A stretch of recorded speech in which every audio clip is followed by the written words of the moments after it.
Hello and welcome back to the WODprep podcast. I'm your solo host as of moments ago, Claire Bays. CJ here, you typed it in the comments, but anyway, I guess Bennett is sick and then he feels sick. And so I don't know if he will be able to make it back on. I kind of highly doubt it, but I'll go over the few things that I did have prepared for today if you guys just want to hang out for a little bit. So good morning, Vicki. Let's see here. I don't know if I'm going to say that correctly. Good afternoon. Where do you live? Owen? And then Gus is in the comments. Yeah, sorry guys. He made his way in and then very quickly realized he was not going to be able to do a show. So, but I do have a couple of things I want to chat about anyway, so we can do that. Let's see. Let's just go straight here first. So if you had not seen, let's see, was this yesterday? This week, on the CrossFit YouTube channel, they did a conversation with Seth Page, Matt Bishel, and James Hobart, and it was really good. And so it was like the CrossFit Journal one. So let me go ahead and Europe. Heck yeah. Are you a member of Academy, Ellen? Nice scenery. Yeah. I'm also in a coffee shop, so I'm not even home. Everything about this show is just a little wonky. Straight out of the gate, but that's all right. And you guys also, if there's any issue whatsoever with audio, if you would let me know, that would be amazing. Hopefully there won't be any issue at all, but since it is kind of unusual. Okay. Solo show, that's right. Yep. And it'll probably be short. I'll be shocked if we head into a long one today, but I did want to share this with you guys. So we'll start here. That's when we were talking about, a lot of the new things that pop up that seem amazing. Greg was writing about a long time ago. You've been a pretty big champion, I think, of the intellectual providence that exists within CrossFit, and you've been attached to some projects. One of them, this beautiful little ditty right here that you put together, Glassman's Archives. What have you been up to? Okay, so he just held up a physical copy of a book, by the way. It looks really pretty, and it's Glassman's Archives. Is that what he said it is?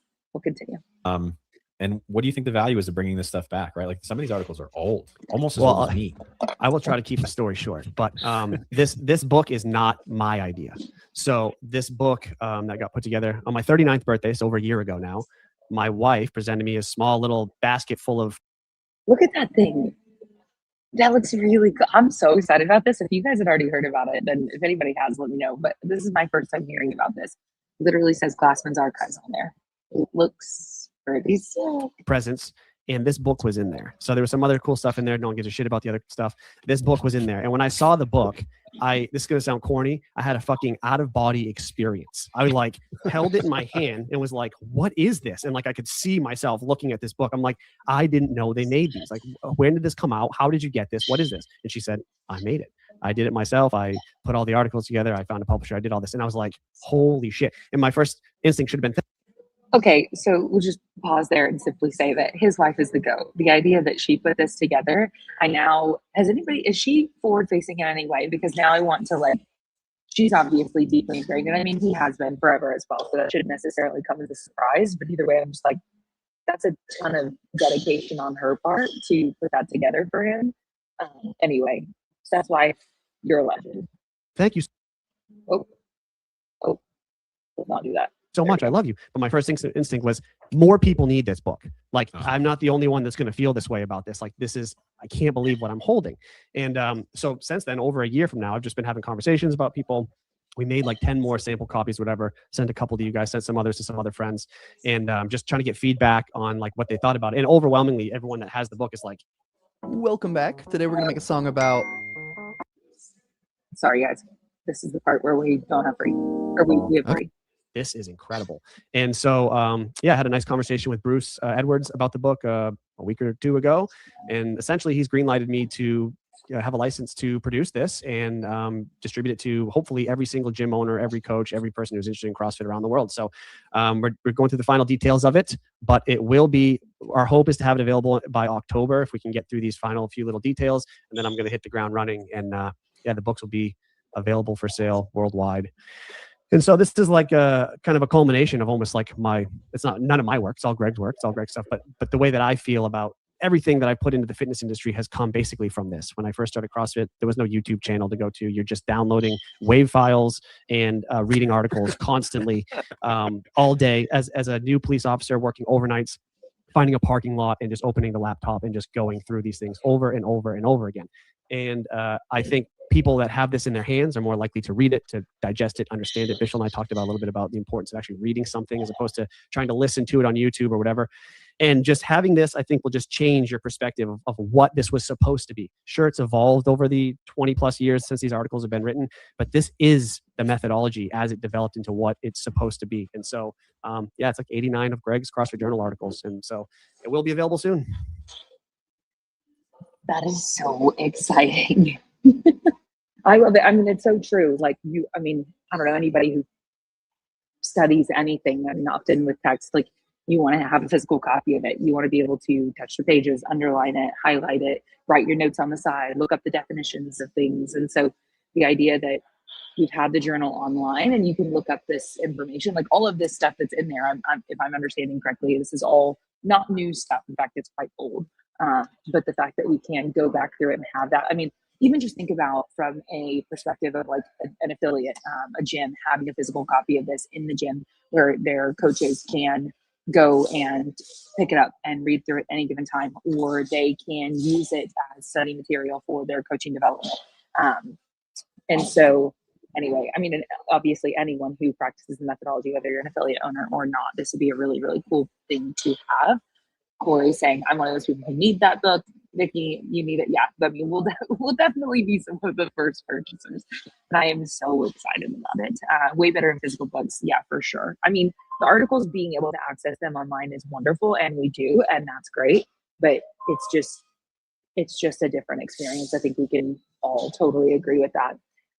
And then on that thread, this is all stuff, of course, I so wish CJ was here to have this conversation.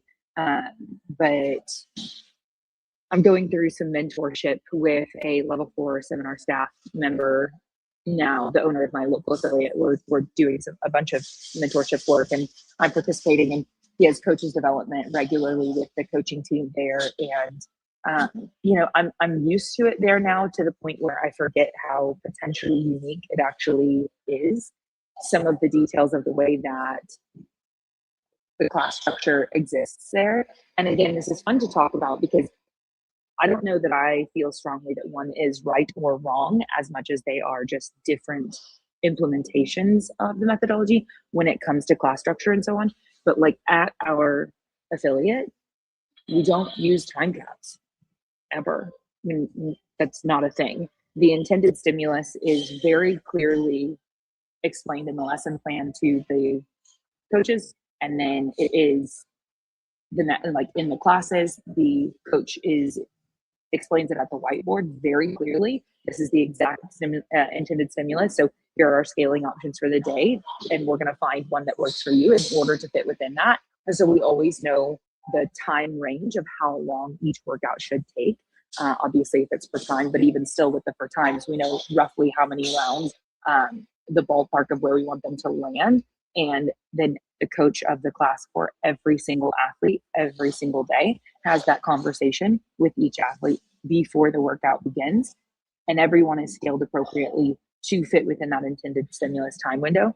And again, I'm so accustomed to it. It's been happening for so long. And I've been an affiliate member at another affiliate for years where we never did that. And guess what? Everybody was getting a heck of a lot fitter and having a great time. So that's where it's just fun to think about. Like, I don't know that I feel like one is right or wrong personally, as much as it's been a really cool experience. And then talking about like professionalization of the coach, or even just a coach's development, like to be able to approach every single class and have that awareness and to scale every athlete to get that intended stimulus of every single workout is just, it's asking a lot of the coach in a wonderful way, in my opinion. And so I've loved being a part of that. But of course, that's not something that I created. I've just been a part of it. And I've had the opportunity to observe it for a long time. And I'm now kind of going through just prepping to do it myself there at that facility. So that's one thing I wanted to, again, talk to CJ about. But this whole episode of this CrossFit podcast was so good. I want to see, I put out a bunch of timestamps, but I really want to riff on those with CJ. Let's see. Good morning, CrossFit. You said, yeah, Scott would never. What do you mean by Scott would never? Do you reference, like, let's see, Scott as in Clydesdale, or who are we referencing? We'll go to this time. See that. Nice. Look at that. The panda expression behind him. Being brave enough to do something like that is something we can't lose in terms of application of our program. I agree. And like, I think intensity, I love the term. I use the term all the time, but I do think it can be overused in the simplest form, because if you use the handstand push-up example and somebody's trying to get their first handstand push-up and they kick up to the wall and they're lowering themselves down and they're controlling that negative, and then they go to push back into the floor to push up and they're struggling and they're pressing, and then they finally get that first handstand push-up. Don't you agree that that's an intense rep? Don't you agree that that would be intensity applied? Yeah. Now, people aren't going to look at that as like being equal to Fran or a 400-meter sprint or whatever else. But intensity can be done at this like super micro level in terms of how you're setting yourself up to work on skills, what your intervals are structured. Like intensity is not just, I collapsed on the floor after the workout, it was really hard, therefore I applied intensity. It's way, way more complex than that if you're doing it well and balancing it. Yeah, I mean, I would say we are the intensity people. Oh, another one, guys. We're going to have fun with these today. But the mechanics, consistency, intensity conversation, that was another conversation yesterday. So while we were doing, like I said, we were doing some different coaching development stuff.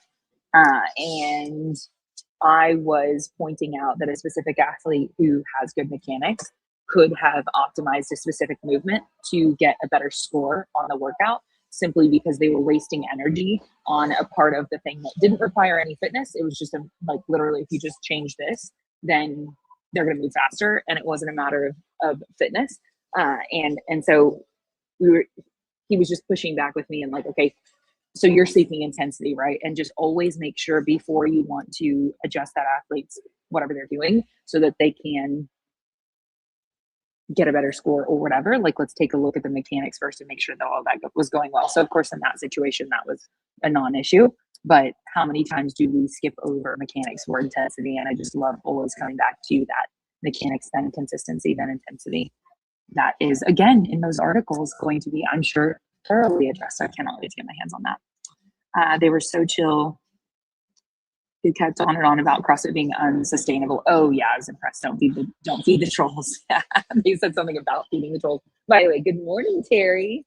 We are doing a short solo show because poor Bennett is not doing so good, and I don't think Dad's doing so good either. So pray for CJ. But that troll, I didn't actually keep up with the live comment section. I'm assuming, Corey, that you were listening to it live. That would have been interesting to see. I know they were pulling up his comments and PC's comments relatively often, but with whoever that was, like, again, I mean, yeah, they navigated that. Here, I'll pull it up. They were so chill with him about it being unsustainable. I mean, that's just exactly what they said. Like, it's just a lack of awareness, right? That whoever that is, whatever their experience has been, the application of the methodology probably was off, right? Like, we're probably skipping over the mechanics and heading straight to intensity and things like that caused them to have those opinions, or whether it was training volume or whatever, right? Like, there's many reasons why they could have that opinion, and it's probably something to do with the way they've seen it applied. And it'd be interesting to dig a little bit deeper with them. But I think that, no shocker, the way that they navigated that was really good to say, no, when applied correctly, it's actually the most sustainable thing, which hopefully we all know. Let's see. I was there live. PC was mostly apathetic, which happens. That troll knows nothing about CrossFit. Kept making it obvious.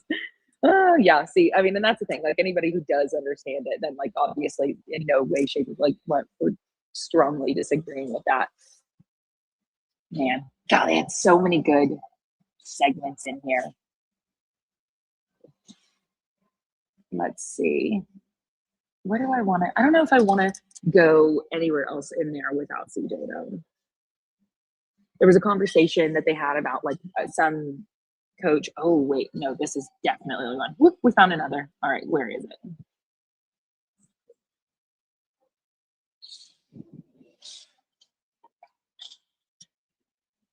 Oh, I really hope that I wrote that one down.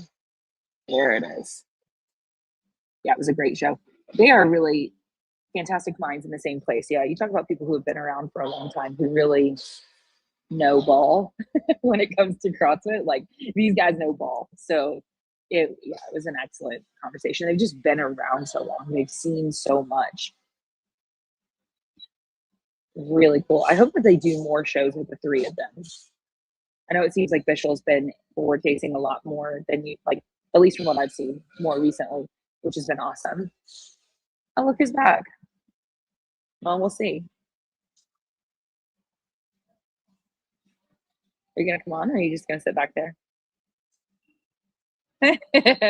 I'll wait to bring up the next clip until CJ gets back. It looks like maybe he's gonna be here for a bit. Hello. Welcome back. We have a guest. Hello, sir. He's got his headphones on. So we have our Tony's box. If you guys don't know what a Tony's box is I don't know what a Tony's box is. You do. But some people don't. Basically it's like a music box. You buy this like $15 to $20 figurine on top, and it comes with like a loaded preset of songs. It loads in there and blah blah. Anyways, well, it comes with this like very cheap set of headphones, which is totally perfect for a 3-year-old, but not perfect enough for my 3-year-old. So he has to use my $250 set of Audio Technica headphones that plug in. You created this monster. So he's back there. Look at that. Look at that stud. He's just hanging out. So I love it. That's it. All he needed was you. That's all he just needed to be near proximity to you. Can you believe the guy? I mean, well, that's awesome. He's sick. I mean, he's sick for sure. We didn't have a great day yesterday, and I woke up I went to bed around midnight, so it was a good night. But like at like 11:30, I was like, you just get that one swallow, and you're like, shit, it's coming. Yeah. And I knew it, and then I just started like pumping zinc and magnesium and like a ton of water and honey, like right before bed.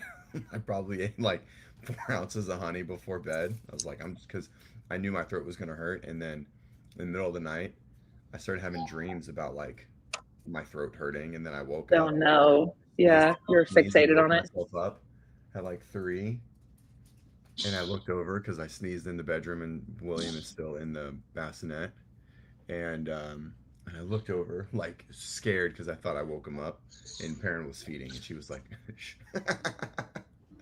and then I just went and laid in the living room, and my throat is like, it is. Does it hurt this morning? Gosh, sucks. And yeah, so it doesn't sound like you would think it would sound. It sounds very similar to usual. You would think if it feels that way that you would sound, I don't know, different. It just hurts to swallow. That's it. Yeah, that sucks. So anyways, and then I make myself like the homemade version of the Starbucks medicine ball.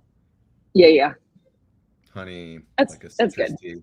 Yeah, that's what I always make when So if nothing else, it's like placebo of making you feel like you're doing something. Well, it's certainly warm and honey and like whatever, so just makes my throat feel a little better. All right, should we talk about CrossFit? Hey, did you use the post? Did you click the thing? Did you use the thing I sent you? No, I literally don't know what you're talking about. Did you the thing I sent you yesterday? You said you look into it, or 2 days ago, or however long ago it was. Oh, I did. Yeah. I'm sorry. That's what you're referencing. Yeah, I definitely did. Although I didn't for this show. I got so caught up on the episode that I have pulled up right now that like I got really fixated on that, if you will. Got it. All right. What are we talking about? But we can definitely talk about anything that you want to from here. I suppose there were a couple of things from here. No, it's Wait, fine. Just maybe it let's needs. talk about whatever you were just talking about. I mean, derail. Well, I the wonder show. if it needs to update. No, it doesn't need to update. So the last thing that it fed in, okay. Well, I mean, I already talked about multiple things that were like the biggest, which by the way, Corey's saying that the official needs a disco ball to be active when he speaks. Like, that's an interesting take. But so did you watch this podcast? It was about the CrossFit Journal. And obviously you see the three on the screen, Matt Bishel, It was Seth on Page, and my- James Sobert. I think it was on my clicked things to watch. Okay, so then you haven't yet watched it. Mm-mm. Okay, we already watched the clip, so we're not going to watch the clip again. I can send it to you if you really want to watch it. It's just the end of it, but I'll tell you what we watched. That simply what I mean. We've got other ones that we can look at, but Seth's wife created. Have you heard of Glassman's Archives, the physical book? Yes. You have. Also, this is like a trick question. It's definitely. Where did you hear about it? Is it available already? I feel like Seth has said these words at some point in the Okay. last 2 years that he was working on something. Like he Okay. on a show, maybe Yeah. with Souza early on, like when Seth started to make his little like public comeback a Yeah. couple years ago. Yeah. Maybe he just like referenced it like that, but I feel like because they tried to do like an archive show a long time ago on Sevon maybe or on his own, and yeah, that would be it. Okay. That would be it. I don't I know. Is it like a physical thing? Well, it's really cool. So for his 39th birthday, apparently his wife, which have you ever heard anything about Seth's wife? Do you know? Like, I gotta go They run the find her affiliate now. together. They do the affiliate. Okay. And then she's had a baby, right? She's just not as forward facing. Yeah, recently. I think that like he was mentioning that the baby's like old enough, it doesn't need a bassinet or whatever. So it's not super recent, but I mean, they do have a baby, yes. But so for his 39th birthday, she gave him a book that was all of these articles that she had compiled. Like she made it for him. And he was like, where did you get this? This is awesome. Anyway. And she was like, well, I made it for you. So he has now gone through the process of refining and so on, and gotten with Bruce and gotten the green light to go ahead and mass produce this book and sell it. That's cool. And so I think that they're looking at October for it to become available, but it's just basically a compilation of like all of the stuff about what the methodology, like taking a bunch of articles from way back when and putting it together. And so that's just really cool because that I'm aware of, like I have never seen a physical copy of the journal articles unless somebody chose to go print one out somewhere, and there's something completely different about the experience of going and looking up different articles, which is awesome. All of that information does exist. Like I don't think there's any new information in there that I'm aware of from what he shared about it, but being able to like have it, underline it, highlight it, look up definitions, and even just have it as an affiliate. Again, I'm just kind of rehashing what I already mentioned earlier, but like having it within, in the affiliate where you can use it as material if you're doing coaching development hours or anything like that. Like your coaches can read through it any given time they want. It's just there, or you can use it. And today we're going to focus on this or whatever. Like that's a really cool thing. So that was my first time hearing about it. I was like, that's it. Yeah. That's neat. Yep. So Yeah, next to my sealed fittest of the earth, fittest on earth picture book that we bought at the games that I won't open. Yes, you haven't opened it yet. No, I definitely at 400 made. No, it's for sure going to be a collector's item. I'm going to keep it in the plastic. I already opened mine. I know. I mean, they opened it and like got it signed and all that kind of jazz. So yeah.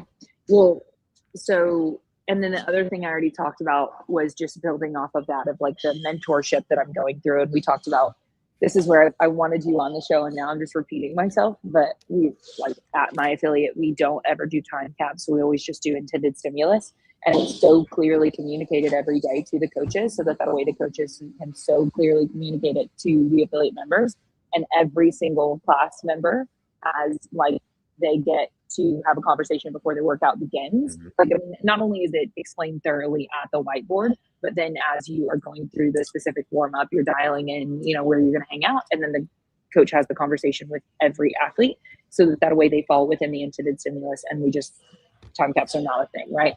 And I was talking about how, like, have I been a member at an affiliate for a long time, that did do time caps and we got super fit and had a great time? Yes. Have I also done this route? And it's just cool because there are just different ways to apply it. And I think that that certainly demands even more from the coach, but I think that's a good thing. I agree. No, it definitely is. Funny enough that you say that. So I was talking to an athlete, and they went and dropped into the gym who runs Mayhem, and so she knows the programming, right? And like her gym does too. Yeah, she knows ball.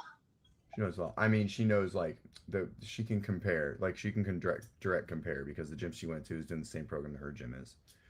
And she was like, the way that they operate these two classes is so drastically different, like drastically different. Like one gym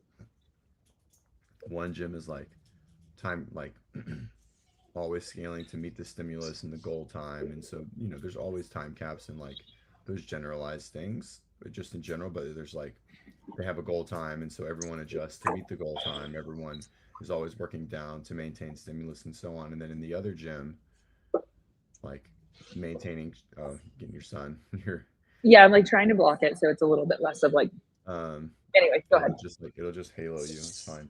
And then so in the other gym, the coaches hardly ever scale. They don't pay attention to the time cap, and you know it's very much like a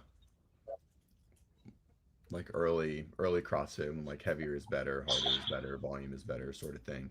And both gyms within their own right, like great communities, people love it, everyone has fun. And so is it wrong? Is it right? It's like it's you know like it's such an interesting conversation where it's it is like as long as you think of two things, you know, because like obviously from the L1 and you understanding this, like you want to make the adjustments so everyone's getting the same stimulus. It's the whole concept of scaling and adjusting based per athlete, right? And having a coach-led class.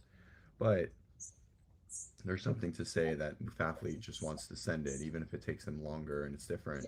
And if everyone's having fun and no one's getting hurt, if those two things are happening. And the mechanics are intact. We also need to maintain mechanics. That needs to be a priority. I think getting hurt and mechanics maintaining intact, like I definitely like there's no egregious things happening. There's like that's kind of a catch-all for that. Like okay. I think if you have super, you know, as someone who says that poor mechanics don't directly equal injury very often in his professional career, that's like a catch-all. Like yes, if there's no egregious movement happening, which would, in my opinion, probably limit injury risk reduction or limit injury risk, those things are happening. So if those two things are happening and people want to go bigger, it's like I don't know, it's hard, right? I know if I was running a gym, I would certainly lean to the other. That's really loud. I'm gonna turn it down just a little, okay? Okay. We're still hungry. Okay. Hold on. He's hungry. We're gonna do snaps. So yeah, it's an interesting one for sure, because I think I've been at like the biggest class I ever joined was a drop-in in Dallas called CrossFit Richardson, and it was at 5 a.m. and there was like 85 people in the class, and basically it was crazy, and there was like 30. Yeah, that is crazy. There was like 30 kids, and so all he does every class, and this was before I'd ever been to COTA, so it was the biggest affiliate I'd ever seen. Right? Because I went to 5 and 6 a.m. because I would just work out on the side, and there would just be 200 people in those 2 hours, and then like it's like the entire town of Richardson, right? And so all he would do is he'd run them through like a baseball dynamic warm-up, right? High knees, butt kickers, Frankensteins, you know, like laterals, shuffles, blah, blah, blah, blah. And then he'd say the workout, and then they would get their equipment, make their adjustments, go through movement progressions on their own. He wouldn't do anything. He would just chat. It was just a social hour. And everyone was in, everyone made okay adjustments. Like it wasn't great, but they were the happiest gym. Everyone loved it. He was like, yeah, we have like our get-togethers, and there's like 400 people because everyone's got 11 kids because it's Texas, and they would bring their whole family. And so I was just like, this is the craziest thing I've ever seen. And I was like, and you just crush it. It's just like, absolutely murdering it. And that's part of the conversation they had here as well. And on that podcast, the three of the guys, like about the fact that they were like, we're not encouraging this, but if you had good presence and attitude, like if culture's going well, you could be pretty not great at the rest, you know? Yeah, And 100%. Oh yeah. and you'd still, and then they also reference referenced like back at, say what? I don't think he'd teach a muscle up if I paid him to, for sure. Like there's no That's like crazy. progression and things like that, you know, and it was just such an interesting thing. Yeah. Well, and then that is just crazy to think about. And then oh wait, sorry, I got a little girl walk by. She was super cute and I got distracted. One day. Yeah, someday. What was I gonna say about the coaching?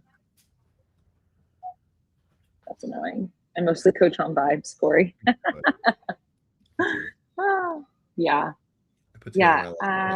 Was just simply referencing, I'm gonna grab this while it's still here, about they also reference like way back in the day, you know, when it was just like .com and everybody just like, okay, this is what we're doing today. That many times it would just be, you know, this for time, right? And so you would have like vastly different stimuluses, right? Because, and so then just yet again, like looking at the history and how the evolution of what's right and what's wrong, or is it all just different applications of, and as long as we're doing, you know, functional movements, performing high intensity and so on, like we're still doing the thing. And then it gets to become fun, nuanced of, okay, how do you want to apply that within your own experience? And then of course, if you're a coach, how do you want to apply that to your athletes? But just funny to think about, okay, way back when, was the intended stimulus regularly communicated originally, or was it just like, here's the workout, good luck? Well, I mean, we can just go back and look. They're all Yeah. public. We can find them. You can find that. You know, the answer is no, right? Like so it's been a progression, right? Of like developing the L1 and all the, like, even once the L1 was at its current, yeah, buddy.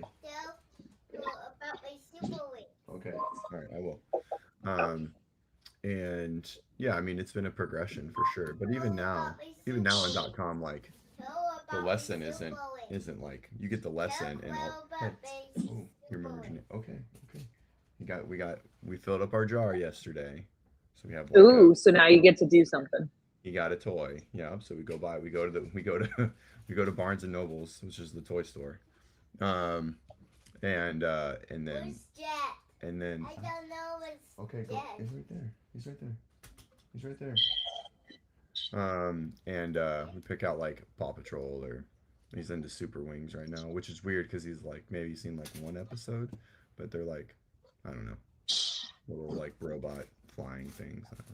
Okay. Yeah, I don't know what that is. Very happy about it. Love it. That's awesome. Okay.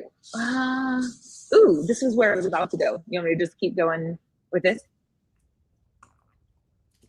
Let's do it.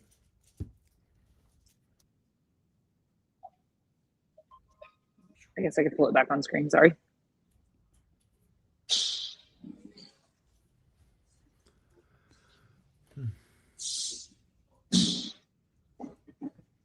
Yeah, I was at a gym recently, and the workout was like snatching and wall balls, right? And there was a guy who had I was filming, so I wasn't contributing, I wasn't taking class. And a gentleman he's recovering from like an ankle injury. He broke it or something. His flexibility wasn't quite there. And they were trying to figure out, what to do, and, maybe front squats, power, not squat snatches. And the coach went and said, yeah, I've yet to find a functional use for the snatch. It's just a party trick. And I'm in the back, and I'm just like, did you just say that? You had an exercise. You your head turned around. You crawled up the ceiling. Like, yeah. Okay. One, Hobart's funny. Like that was funny. I didn't know he was. They informed me he was a lawyer. I didn't know that. Really? Like that's what he practices still? What? No, it was, and so which makes sense of why he's so well spoken and quick-witted and like has the memory. Like, I mean, it's clear. Not to say that I ever questioned his intelligence, right? Or went to law school. Maybe he never took the bar. Anyways, which all of it makes sense. I think I maybe had heard that. Yeah. Just like with how well spoken he is and his like, yeah. So, anyways, but yes, he is funny. He does great on the mic. He just went up the wall. I don't know why that one really got me. I was like, that's funny. Yeah. So again, I mean, this is not surprising. But then, of course, I mean, it's just, I think with the conversations they're having around reviving the journal and trying to do so in a way that people will actually pay attention to, provides a lot of opportunity to reinvigorate the education, right? Because whatever, like that coach, like they said that because they believed it, right? So like on one hand, you're like, who let them believe that, right? But also we're all somewhere along the journey, right? From coming in and, oh, this is fun. I enjoy this. Okay. And then learning more about it. And over the course of time, as you get more exposure to why we do what we do and so on, then, you know, if you stick around, then you get it, right? But like, okay, so that coach, I'm assuming they said that because they just genuinely didn't understand. You know, I don't think they were trying to like trash things as much as they didn't get it. And then it's like, okay, well, what can we do to do our best to ensure that coaches don't feel that way about movements that we do, you know? Because I would imagine they at least took a level 1, right? So there was at least some exposure to why we do what we do, but apparently just not enough, maybe repeated exposure as we all need to be able to really let it sink in and understand the benefits of why we do that, why it is functional. I think it's an interesting one. It's definitely worth a conversation, like just in general, since we're here at it. I think of the lifts, I think because of the mobility demands, it certainly is the most challenging one, but it is the fastest. So it can be extremely functional from like core to extremity, extension, hip drive, and but I think the mobility demands of it, and some people are just at a point in their life where yes, they can work on that, but working on those demands like makes that movement, like limits that movement in the moment. So like we look at it in the moment, like okay, and I look at it as like, is a power clean or a power snatch more functional? And if they have these mobility restrictions, then at that time in the moment, the power clean is, right? And I think a lot of people are like that. And so when I've heard that, that's where my mind goes. It's like, oh, versus another power based pattern, right? Whether that's power clean or a push jerk. Well, probably not a push jerk, really just power clean. Well, I don't know, because so is it more functional just because they yet lack some mobility? Like, isn't the lift that challenges them to gain access to greater range of motion stability? I know stability is a favorite term, but either way, like, isn't incorporating. I think right, but there's a time and a place for both. It's not one or the other. It's absolutely both. Yeah. Right. Like you work on your positions so that you can power snatch with effectiveness, but your positions and mobility can limit like weight and load and speed, right? And so then thus it reduces intensity. And so so because of that, I think that like in the moment, if someone is like so a big guy, let's just use, he's 250 pounds, he's a little overweight, played football when he was young, but like, you know, he's got back into CrossFit, he's in his 50s, right? Well, his shoulders don't go overhead, but he can probably power clean or even like high pull a house still, right? Yeah, buddy. What you doing? But he can't put his arms overhead. So in that moment, the power snatch is going to be an empty bar. And so by definition, it's less functional at that time, right? Because it just doesn't yield our. Is the one you're talking No, I'm talking to Claire. We're watching another video. And so you work on the overhead stuff so that you can snatch. Okay, I know. You work on the overhead stuff so you can snatch because it's faster. But in that moment, I think the power clean. Hey Claire, I got jet toys.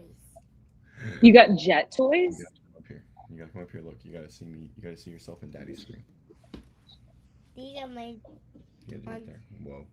These are my favorite. So, anyways, that's a thought I've always had. Like, we're gonna talk. What did I say? Daddy's gonna work. You can listen to your Tonys. Okay.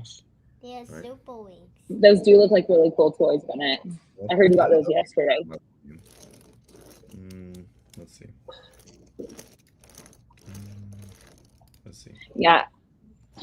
I Yeah, I guess it's tough because it's challenging the mobility, right? And so it's not less functional just because they are on the trajectory of gaining access, and doing that even with an empty barbell is encouraging them to gain access to it. Yeah. So again, time and a place for both. That's what's great. Yeah, Is like I agree. Time you and don't place for both. exclude. Yeah. And that actually makes me think of yesterday. I had the opportunity to have a conversation with an athlete that I sent you the article that Men's Journal had done with CrossFit on him. I'm looking for it. I don't know if I still have it pulled up. But anyway, going from 600 pounds to now, and then that made me think of Athena Perez's training larger bodies, and it definitely was like, man, I have such a journey of growth there. Like there's still so much that I don't know and could learn about that area of training. Like what do you do in the situations where they can't at this time reach optimal positions, if you will, because of the overall mass. I was just thinking about that, but then also thinking about how one of the things I loved that, why am I blanking right now? He runs Wheel Rod. That's going to drive me insane. I don't know why I'm thinking of Hobart. What are you doing over there? Yeah, we're playing with my phone stand. He really likes it. Oh, okay. Okay. Yep. But just for like an adaptive athlete, how it's like you as a coach actually do that. Thank you, Kevin Ogar. My gosh. Okay. I was thinking Hobart, and I'm like, it's not right. It's similar, but it's not right. Thank you. It's driving me insane. So anyway, how I love whenever we were doing recap shows and we talked to him, and it's like, what does a coach or an affiliate owner do when an adaptive athlete comes in, if they need, or I guess, what does an adaptive athlete do? And it's like, well, the coaches do know how to scale, infinitely scale. So you actually you're probably really well equipped. Like, not that you can't continue to learn, but you're probably really well equipped to deal with this. And kind of the same thought of like, yes, you can continue your education for like what Athena has for, I think it's like training larger bodies. What is the terminology that she uses for her stuff? I'm not sure, but either do what? Okay. But just, there's always room for growth, I guess is my point. I agree. I got a good story about Kevin at the adaptive games that I don't think I told Okay, let's hear it. So Katie was competing, and they were doing a workout. It was an AMRAP, and so I know Bennett's all over the place. And so, anyways, well, the way that it was set up, Katie was in second, and the other girl. I'm gonna finish this, and we're gonna get off. Your tummy hurts. Okay, I'm gonna finish this, and then we'll get off, and then we'll go eat. And so, it was that interval sprint workout, like with the machine and burpees. It's like you like maxed the machine, and then you got off, and so then you did burpees, and you got back on, and so you can game it because you know where other athletes are based on the announcers talking. Well, guess who can't do that? It's Katie, because she's deaf. And so I went out, like I was like trying to relay to Jamie, her interpreter, to relay to her, and she was, but hold on, baby, 1 second. And so anyways, I ran to Kevin, and I was like, hey, like, I understand that this is like for everyone to know the show, and I was like, but you're creating a competitive advantage for like a hearing athlete versus a deaf athlete by yelling, by her yelling out what everyone's score is in between each heat, or like during the burpee, right? Because I can tell Katie to slow down because she has enough space, but I can't get a hold of her. But she would know to slow down because she's 7 calories ahead. Okay, we'll make them smaller. Here. They're too big. So, anyways, I was like, I ran over to him and I was like, hey, here's what's happening. And he was like, thanks. And he like, okay, That's okay. There we go. Ed says, this is real life dad with CJ. Glad my kids are not the only ones who see me and then want to join. Oh yeah, everything. It doesn't matter. So we're debating in the next 10 minutes if we're gonna go to school or not today because we woke up so early. And hey, you know what? I want to pull back. Sorry, real quick. We'll come back with like Lito said. Well, never mind. I'll start and I'll come back to that. Lito, I'll come back to that. Finish your thoughts, CJ. Sorry.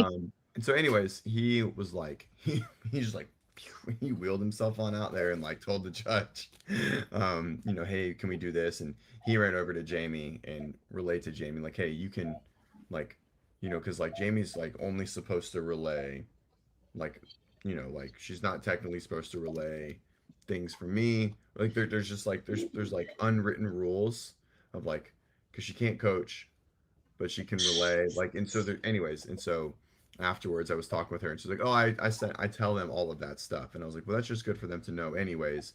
And it was great that he was willing to make whatever adjustment needed to be made on the fly to create Yeah. a competitive like an even playing field. And so yeah, that was cool. He was really receptive about it and not, you know, because it was kind of in the heat of the moment. I was like, hey, your announcer is giving this girl that's in first a competitive advantage over my athlete inadvertently, and like we need to figure it out. Either, you know, and so. And I guess is that because the one who was in first is hearing impaired, but not so significantly that she couldn't hear it? Is that what it is? He was not hearing impaired at all. Oh, okay, yeah, that's Katie's, right. Because Katie's there's division like is standing diagnosed. Yeah, so it's a catch-all for usually some like like some like severe hormonal dysfunctions. I think the girl that was in that the other girl had Addison's post some chemo treatment, so she doesn't have like she doesn't have a like she has like doesn't have a thyroid gland at all. It's like burned, right, completely not functional. And then there's MS and then deaf, and that's usually that like the extent of it. Maybe very light cases of CP, I think, has been someone. Anyways, so that is so interesting. They started out, I want to say, with like something like 2 divisions, you know, upper lower, and now it's evolved to what is it, 16 or 18 divisions. And how the reality is, like, ideally, you know, there would be so many more divisions in a perfect world. Yep. Oh yeah, for sure. Like even within all of our athletes that competed, like there probably should, you know, it's getting close to there being a deaf division. There are upper or lower major, right? So like above, like she doesn't have a hip, but like there's no hip arthroplasty, like there's no hip arthroplasty, like it's just above the knee, and so her not having a hip versus people that have a hip, it's like huge difference, even though obviously she's fit, right?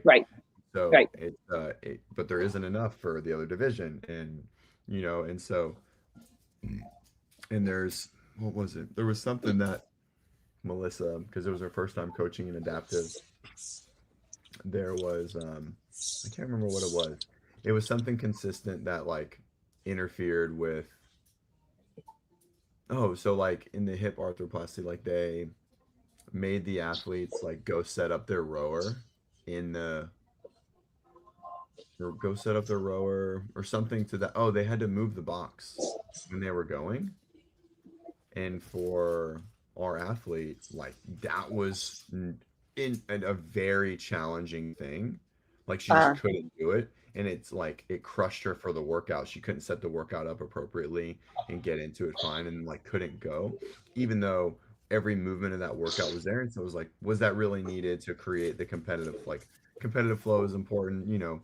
It's like it was like Legends a couple years ago when they had a snatch ladder and you had to change your weights on the snatch ladder because they didn't, you know, they Rogue didn't send enough equipment, and so they had to make adjustments on the fly. And I get it, but like then it becomes like a like not a workout about fitness, but like who can create your workout setup the fastest. And so I don't like workouts that are dependent on things like that. And so, you know, but for all the other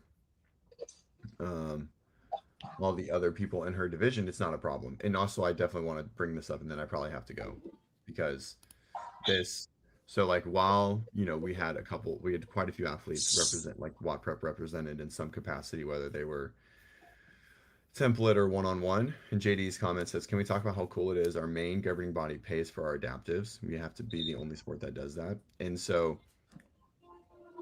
during the games, it's amazing how many people complain about what the Masters is and what the adaptive is and the things that are not provided versus the regular games. And I was like, okay, everyone has their view. And I was like, yes, at one point, Noble paid for everyone to have the $7,000 package experience in Madison. And that was cool. That was crazy, right? Unfortunately, it's not the case anymore. So everyone just has this expectation, and then now the expectation is different, right? But for a Masters event to be held in full capacity, that's fully subsidized by our main governing body, is insane, right? That's got full divisions. It's not like Masters, Nationals, weightlifting when you have 3 people that make it because there's just no one in it. Like it's a full competition, right? We have thousands of people in every division, and CrossFit still subsidizes this. Everyone's like, oh, Bob and Joe, blah, blah, blah. Guys, they're doing their best. Dude, do they make the best programming? I don't know. You know, like it probably could be a little better, you know, but like with the hand that they're dealt, it's amazing. And CrossFit HQ still subsidizes all of it, and so does Rogue. Like, there's no money being made.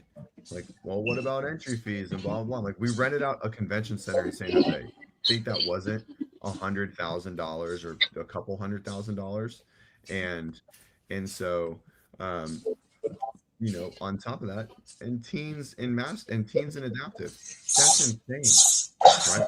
Again, fully subsidized competition, fully subsidized groups or companies of legends and Pit Prodigy and Wheel Wad, and HQ funds that.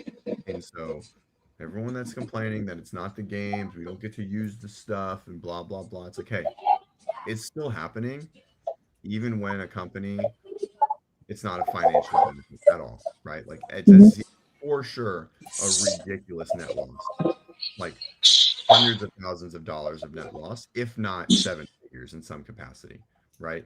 And Rogue does that. I can't imagine they're paying Rogue for all of that stuff.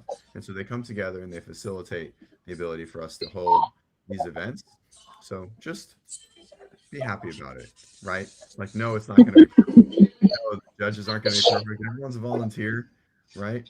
So like these things are not going to go as good as the games. That's okay. We still get to do it. And I don't foresee this being changing at all, right? Like I foresee them allowing us to keep doing this, right? And facilitating and giving money so that these things can happen, you know? And yeah, I just like, I don't know. Just be happy about it. Not complain. Like, stop complaining. It's okay. No, it's not the heyday, right? Well, we don't have $100 million sponsorship from Reebok anymore. So, you know, like that's just what it is. And so that's what's gonna happen until, I don't know, what's our biggest shoot? Rad. Until Rad becomes Reebok, and it's like, oh, I'll give CrossFit $100 million. Then I'm not gonna see those things anymore.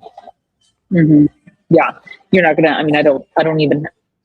I have no pushback or anything to that. Simply, like, obviously, you know, my sentiment is definitely very much so. Like, we are very fortunate to have what we have, and that the people that are involved have already like continued to invest in the way that they have in their time and energy and so on. And this is not an income producing asset in any meaningful fashion. Of course, I'm not behind the scenes and don't know all the details of all of that, but I think that we, yes, got spoiled beyond our means, if you will, and that are having to reacclimate to reality.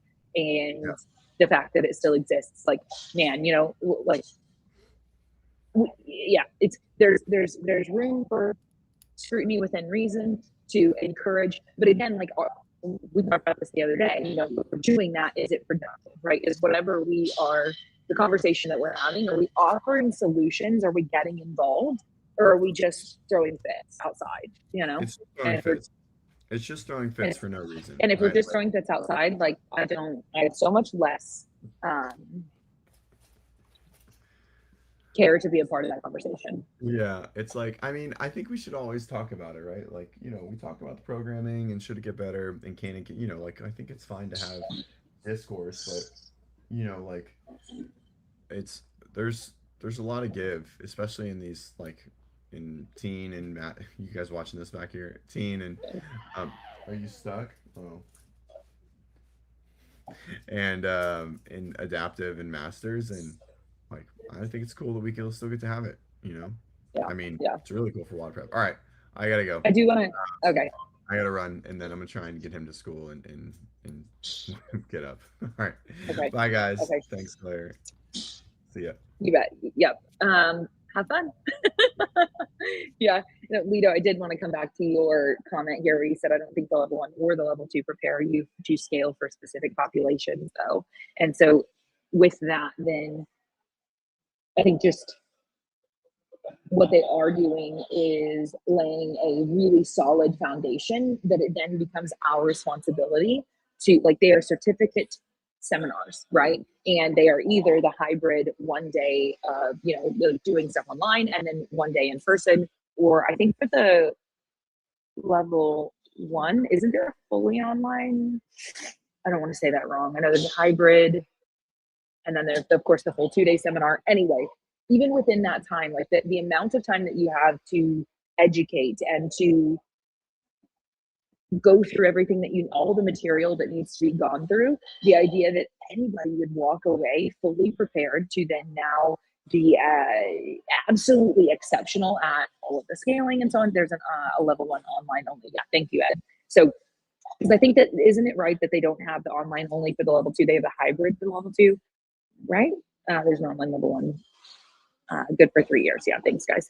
So anyway, I just think with the level 1 and level 2, like not properly preparing you for those things, I think it's like okay to talk about that and to simply say that yeah, with the amount of time that we have to get through everything we need to get through in both of those seminars, it's still, the responsibility falls on us to continue to educate ourselves. And when we come across those scenarios where we do need to scale for whatever athlete that it is, like, we have so many amazing resources within the ecosystem today, which hopefully within our own affiliate walls, but if not, hopefully, then we need to take the responsibility to become the good resource. And then we have other resources that we can talk to. I think that's certainly one of the massive benefits of being a member, being a part of the team over at WODprep is like, we have a bunch of one-on-one coaches. We have a bunch of coaches that have now collectively coached realistically thousands of athletes, including tons of masters, as well as, you know, younger individuals and adaptive and you name it. And they have so much experience. So if any one of those coaches is struggling in some way with something with an athlete, they can easily go to the team and talk about that and get some perspective. But, you know, you have best hour of the day. You just have so many resources. I know CrossFit is continuing to expand their internal resources to affiliates to anyway, so yeah, I think even if we don't walk away from that being fully prepared for every situation that could arise, yeah, it's definitely, they do a lot with the time that they have to prepare us as best as possible in 2 days, right? So yeah, okay. I think I kind of wanted to, let's do this real quick. So Sprague rated a bunch of things. I don't know that we will do all of them, but it was kind of funny. I feel like it'd be fun to go through this and rate with him. So this is a fun piece of content. Like, I feel like any athlete that wants to create a piece of content like this, that would be awesome. That's the stage.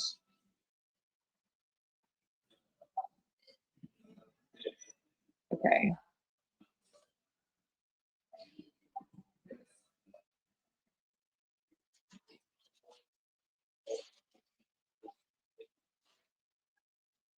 Okay. So what do we think? Making CrossFit your only hobby. I know that I am very much so one of those people. Someone was asking me the other day, like, what are your other hobbies? And I was like, I don't know, watching my fiance wrestle. That's about it. Where would we put that on the tier system? Because I feel like obviously the methodology says like regularly learn and play other sports and do other things, but also a lot of us are really consumed with this. I don't know where to put it. Maybe it should be C tier. Maybe I'm like calling myself out for that. Okay, we'll keep going.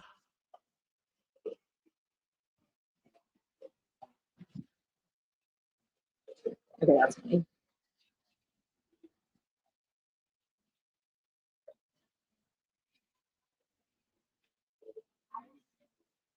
Nothing to add to that. We don't do enough of that. CJ talks about it all the time. We get fitter when we are resting, right? So are we resting enough? That's definitely so many of the conversations that we have with athletes all the time. It's just like we fall prey to the loving training to the point where we're doing so much that we're not progressing anyway. So I agree. S tier.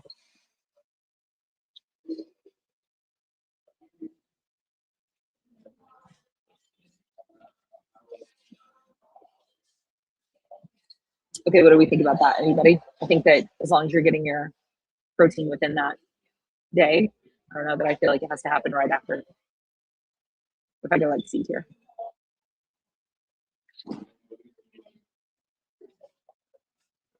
I like that. Every day is a new day. Some days the percentages feel like trash and some days they feel great.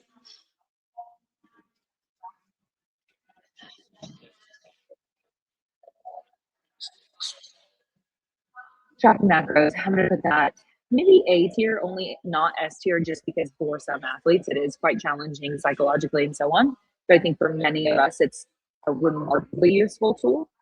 So, I mean, underfueling is a really, really big conversation point in our space. And so, not that everyone is underfueling by any means, but for a lot of CrossFitters, they often can be. So, I would put that A tier and only not S tier, just because for some people, it is a game that doesn't pan out well. But for a lot of people, it's quite useful. This is definitely my only hobby. Having said that, I'm also trying to make the games. Let's go, Corey. That's a good goal. I support you. I agree. It's my only hobby, and I'm not trying to make the games.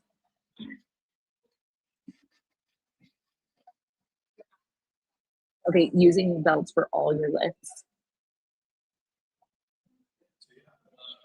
Can you guys hear this okay? Let's see here. I just realized it's sending me a notification that you can't hear him. Are you guys able to hear him as well as me? Using belts for all your lifts. I think you put it C tier. I'm going to put it full-blown F tier. Yeah, that's going to be F tier for me. You should be using it in certain situations. Not all. I'm looking to see if you guys can hear him okay.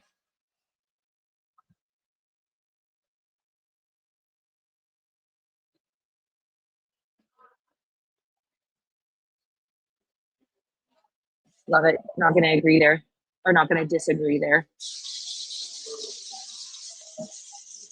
Build your own belt. What does that mean? Yeah, protein timing is mostly relevant. Yeah. We can't hear him. Dang it. Okay. Your browser, let's see here.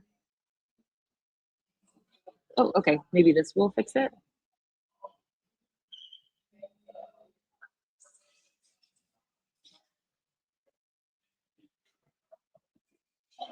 Okay. All right. You guys let me know if you can hear him.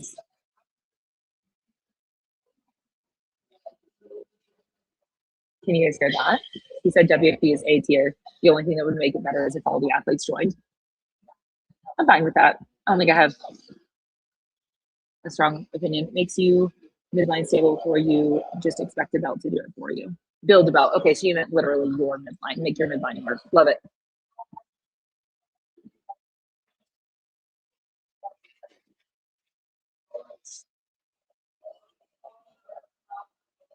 Still nothing. Okay.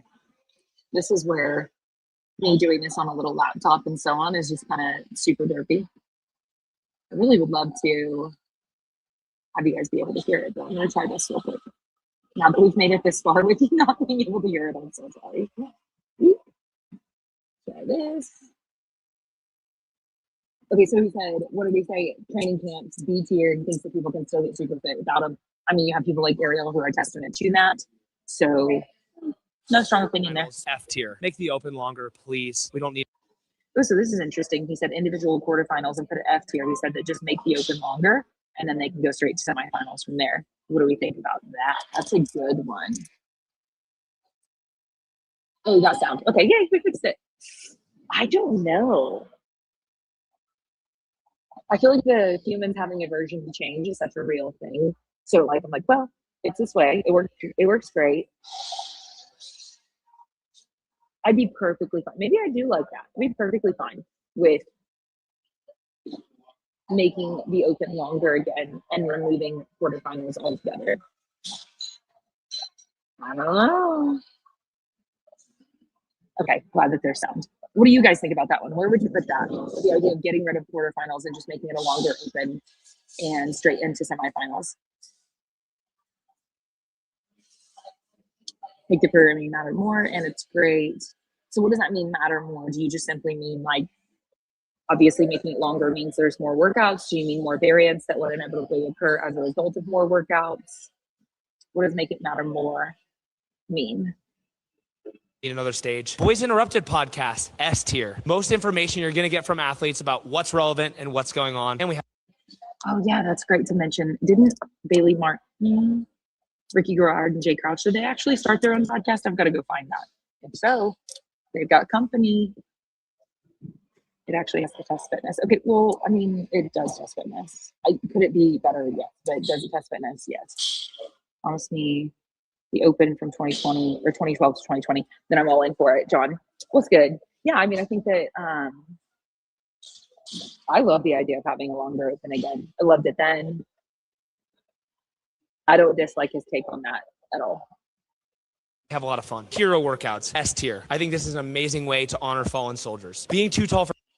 If you disagree, I have no words for that. For CrossFit, A tier. Use your levers to advantage and just stop complaining. Obsessing It's also fair point.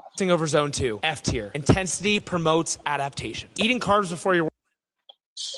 Okay, zone 2. I think that again, yeah, I think we've talked about that plenty, but I would agree with him from the perspective of most people don't have enough time to dedicate to training in any given week to make that super fruitful. Workout, S tier. Eat them or your gas tank will be empty. Mobility. Yes, we just talked about underfueling being a common thing, hence why I think macros goes up to A tier, in my opinion. Okay, he said Mobility programs, A tier. Very important for preventing injury and getting in good positions.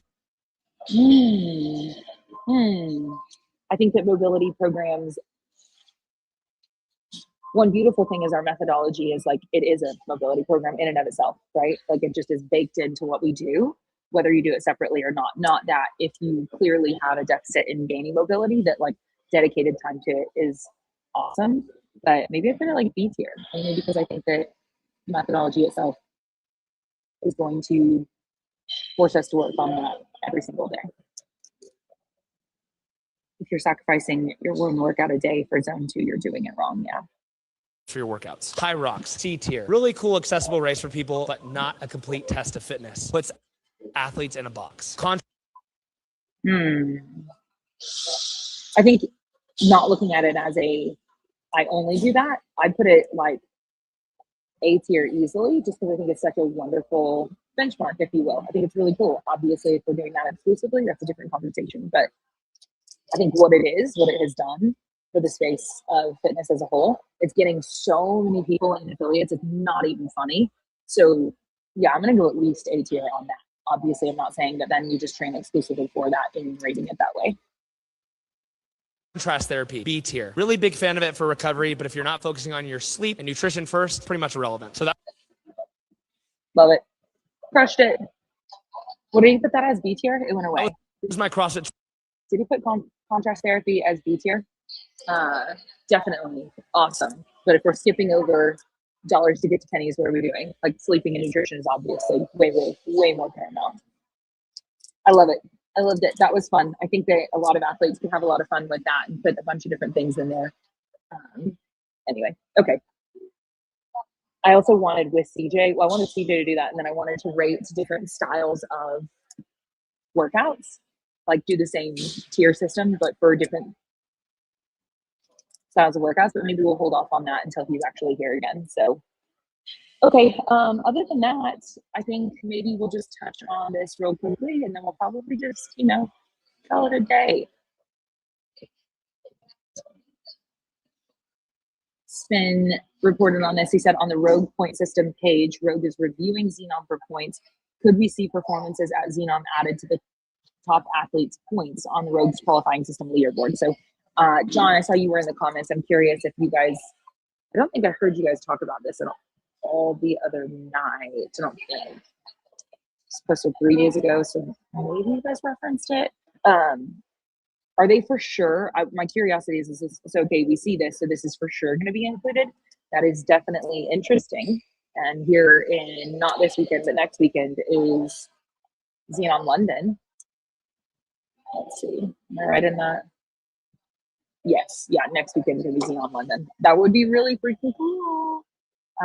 Then between that and then them bringing Reebok back into the fold in the CrossFit space, Xenon's doing a lot of stuff really well. I'm looking to see if John Young responds.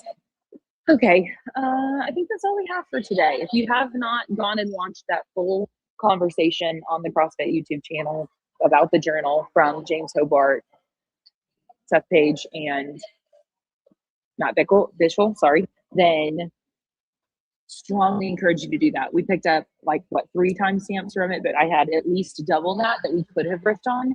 It is a really cool conversation. And so that would be where I would head this weekend if I'm wanting to consume some more CrossFit content, and just keep your eye out for that Glassman's Archives book that he said should be available in October, because that's going to be really freaking sick. And other than that, the Coda Iron Games, I think that's what the QR code on the screen is for. Make sure that you, if you are in the region, or even in the US for that matter, even if you're not in the US, it's an amazing competition. It happens in October. It's in the coolest freaking affiliate ever in Colorado. The weather's beautiful there. The landscape's beautiful there. The humans are awesome. 3-person same-sex teams. They have masters. They have all sorts of different divisions.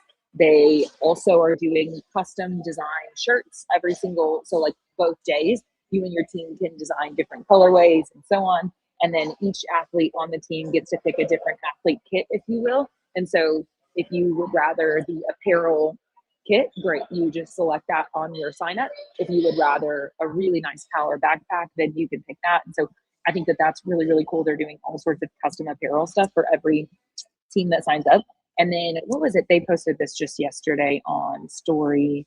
They had their last programming meeting for the event.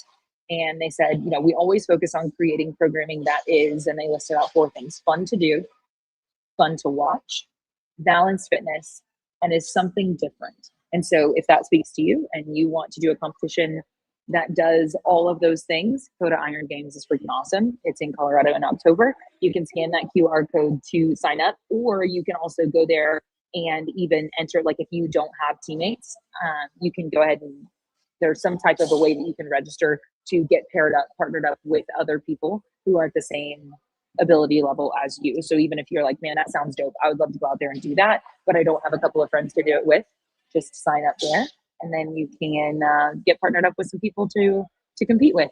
And so it kind of reminds me of the whole High Rocks, how it's doing it's the dating thing. It kind of reminds me of that, but not dating, because it's anyway, whatever. Okay. All right, guys, that's all I have for today. You guys have a good rest of your day. Thanks for hanging out for the solo/pair show back and forth. Have a great weekend. I think BCS Classic is going on this weekend, I believe. And then we'll have Xenon and WFP next weekend. And I'm really hopeful that in the near future, we'll get some updates for what's happening in the competitive season for the game season next year. So who knows if we'll get any information about that in the next week, but that's definitely something I am so eager to get our hands on. So, all right, guys, I'll see you next Monday.